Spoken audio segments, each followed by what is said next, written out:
Good morning students, welcome back in chemistry class. I am Amit Tyagi and today our topic from class 12th biomolecule. Students, today our topic we discuss the biomolecules. Students, first of all we discuss what is the biomolecule. According to the biomolecules, they are divided into two parts, bio with molecules. It means ऐसे molecules जो हमारे biological process में हमें help करते हैं। Students, biomolecules complex organic compound which make living organism. Complex organic compound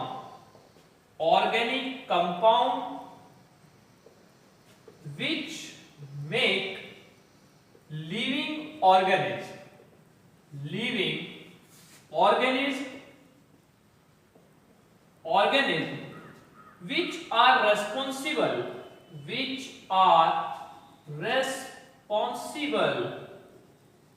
which are responsible growth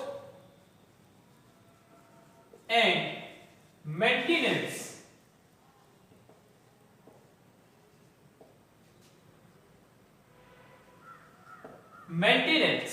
of living organism। ऐसे organic compounds, complex organic compound जो living organism से मेक होते हैं और which are responsible for growth and maintenance of our body. Okay, and they are hydrolysed. ये क्या होते हैं? ये मॉलिक्यूल्स क्या होते हैं? हाइड्रोलाइज होते हैं लिविंग ऑर्गेनिज्म से। It is called biomolecules. कैसे? एग्जाम्पल है बायोमोलिक्यूल्स का। Example carbohydrates. एग्जाम्पल है आपके पास proteins, lipids, vitamins, hormones, nucleic acid etcetera. तो ऐसे ऑर्गेनिक कंपाउंड जो कि लिविंग ऑर्गेनिज्म से प्रोडक्शन होता है, लिविंग ऑर्गेनिज्म बनाया जाता है, which are responsible for growth and maintenance of our body. Example carbohydrate, protein, lipid, vitamins, hormones and nucleic acid.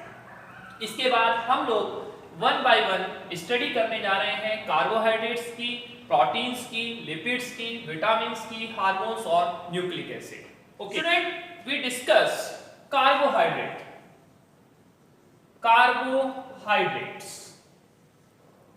Students, what is the carbohydrates? Carbohydrates क्या होते हैं? Carbohydrates is hydrate of carbon। ये क्या है? Hydrates of carbon होते हैं। Hydrates of carbon which have general formula CxH2O whole Y। It means इनका जो जनरल फार्मूला है वो CX और H2O का एक रेशो होता है Y। इट मींस C का कोई भी रेशो होगा और वाटर का कोई भी रेशो होगा, वो हमारा जनरल फार्मूला ऑफ कार्बोहाइड्रेट्स होगा। अकॉर्डिंग टू ओल्ड कॉन्सेप्ट, जब हमने पहले ये कॉन्सेप्ट लिया था तो हमने बोला कि हाइड्रेट्स ऑफ कार्बन को हम कार्बोहाइड्रेट्स कहेंगे, which are contained by the carbon, hydrogen and oxygen। The example of this, example हमारे पास कौन है? ग्लूकोज हमारे पास एग्जाम्पल है, फ्रक्टोज हमारे पास एग्जाम्पल है, glucose, fructose. The formula of C6H12O6, the formula of C6H12O6।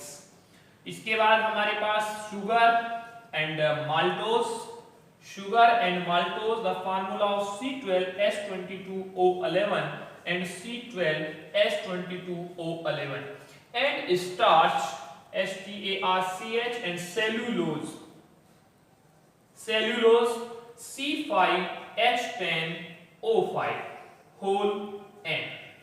The formula of this glucose, fructose, sugar, maltose and starch and cellulose C6 and starch and cellulose have the formula according to the CxH2O whole Y, जो कि carbon के hydrates होते हैं। But students, this theory, this concept is breaking by the some example. हमारे पास कुछ ऐसे example आए जो कि कार्बोहाइड्रेट्स थे, कार्बोहाइड्रेट्स में कंसिडर किए जाते थे, बट उनके फार्मूले को CxH2O होल Y की फॉर्मेशन में नहीं रख पाते हैं। ऐसे एग्जाम्पल भी हमारे पास हैं कि जो CxH2O होल Y को कंसिडर नहीं करते थे, बट वो कार्बोहाइड्रेट थे। The example of this, first example, HCHO. HCHO is a formaldehyde.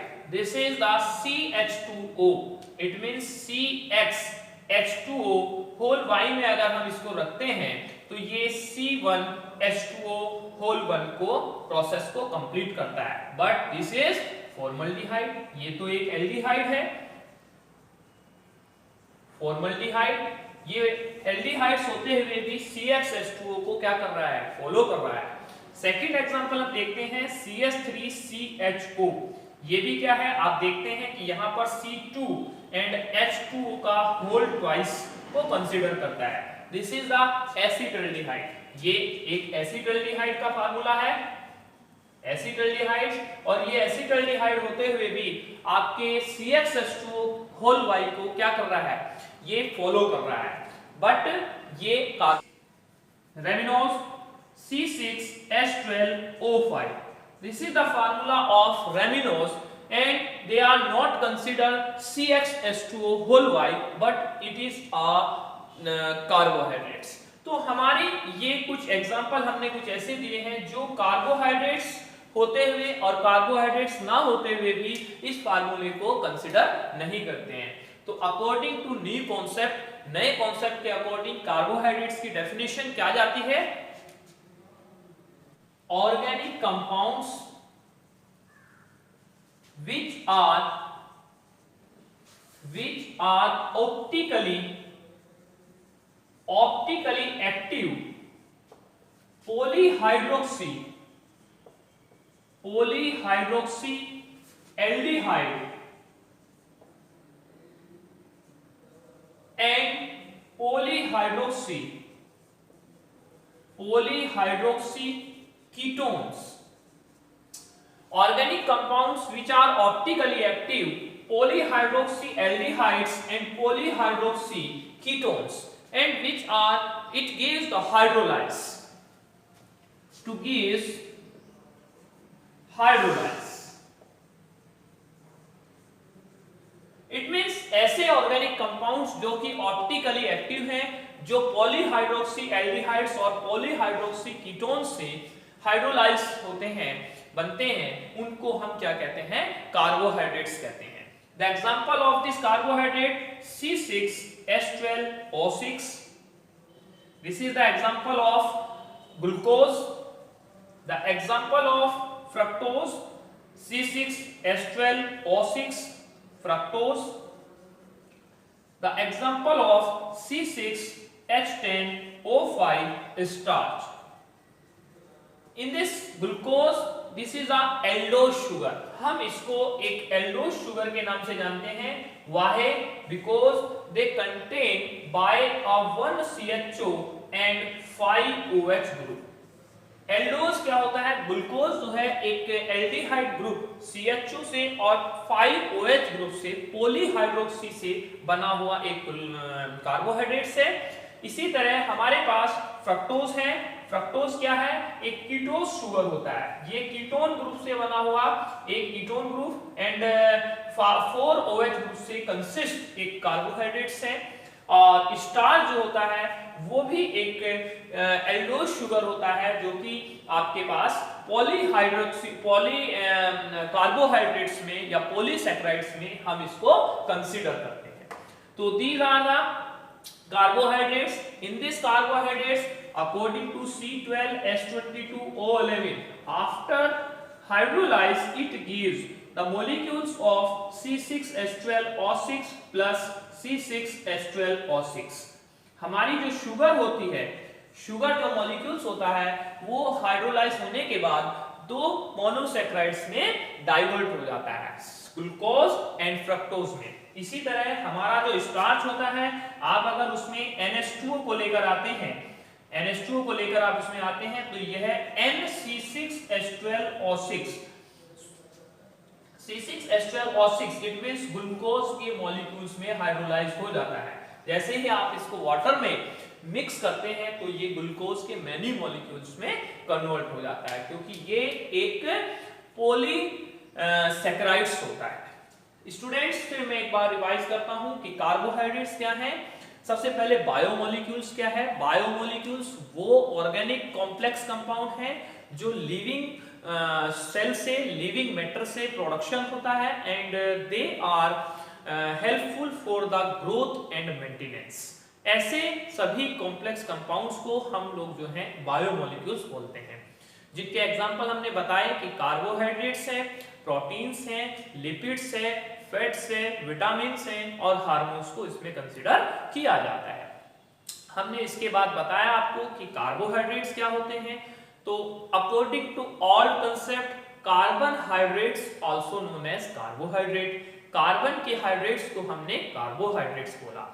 उसमें हमने कुछ एग्जांपल दिए कि भाई ग्लूकोज, फ्रक्टोज, माल्टोज, सुक्रोज और ये स्टार्च जो है कार्बोहाइड्रेट्स में कंसीडर किए जाते हैं, जो कि CxH2O होल y को फॉलो करते थे, CxH2O होल y के फार्मूले को फॉलो करते थे। बट हमने कुछ एग्जांपल ऐसे आए हमारे सामने जो इस CxH2O होल y के जो थ्योरी है इसको जो है ऑब्जेक्शन करते हैं। जैसे कि मैंने अभी बताया आपको HCHO है, CH3CHO है, एक हमने रेमिनोज बताया आपको, एक डीऑक्सीराइबोज शुगर होती है जो कि कार्बोहाइड्रेट्स है। रेमिनोज और डीऑक्सीराइबोज शुगर कार्बोहाइड्रेट्स हैं बट वो CxH2O होल y को फॉलो नहीं करते थे। HCHO, CH3CHO कार्बोहाइड्रेट ना होते हुए भी आपके फॉर्मूले को फॉलो करते थे, इसलिए इस कॉन्सेप्ट को छोड़ दिया गया।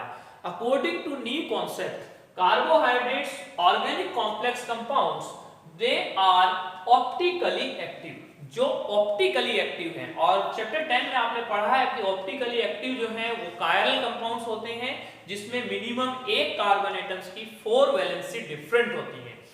तो ऑप्टिकली एक्टिव पॉलीहाइड्रोक्सी एल्डिहाइड्स और या पॉलीहाइड्रोक्सी कीटोन, या तो वो पॉलीहाइड्रोक्सी एल्डिहाइड्स होंगे या वो पॉलीहाइड्रोक्सी कीटोन्स होंगे और जो कि making of by the hydrolyse होकर बनते हैं। तो ऐसे सब कंपाउंड्स को हम कार्बोहाइड्रेट्स कहते हैं। जैसे हमने कुछ एग्जांपल शो किए हैं कि ग्लूकोज, फ्रक्टोज, माल्टोज, लैक्टोज और आपकी स्टार्च, ये कुछ कार्बोहाइड्रेट्स हैं जिनको मैंने आपको हाइड्रोलाइज करके भी दिखाया है कि स्टार्च को अगर हम हाइड्रोलाइज करते हैं, वाटर के साथ मिक्स करते हैं तो वो ग्लूकोज के मॉलिक्यूल्स में कन्वर्ट हो जाता है। इसी तरह अगर हम शुगर को लेते हैं तो वो ग्लूकोज एंड फ्रक्टोज में कन्वर्ट हो जाता है, और माल्टोज को अगर हम लेते हैं C12H22 ओलेनिन को तो वो भी ग्लूकोज में कन्वर्ट हो जाता है। तो इससे नेक्स्ट वीडियो में मैं आपको क्लासिफिकेशन ऑफ कार्बोहाइड्रेट्स के बारे में डिस्कस करूंगा। Okay, thank you.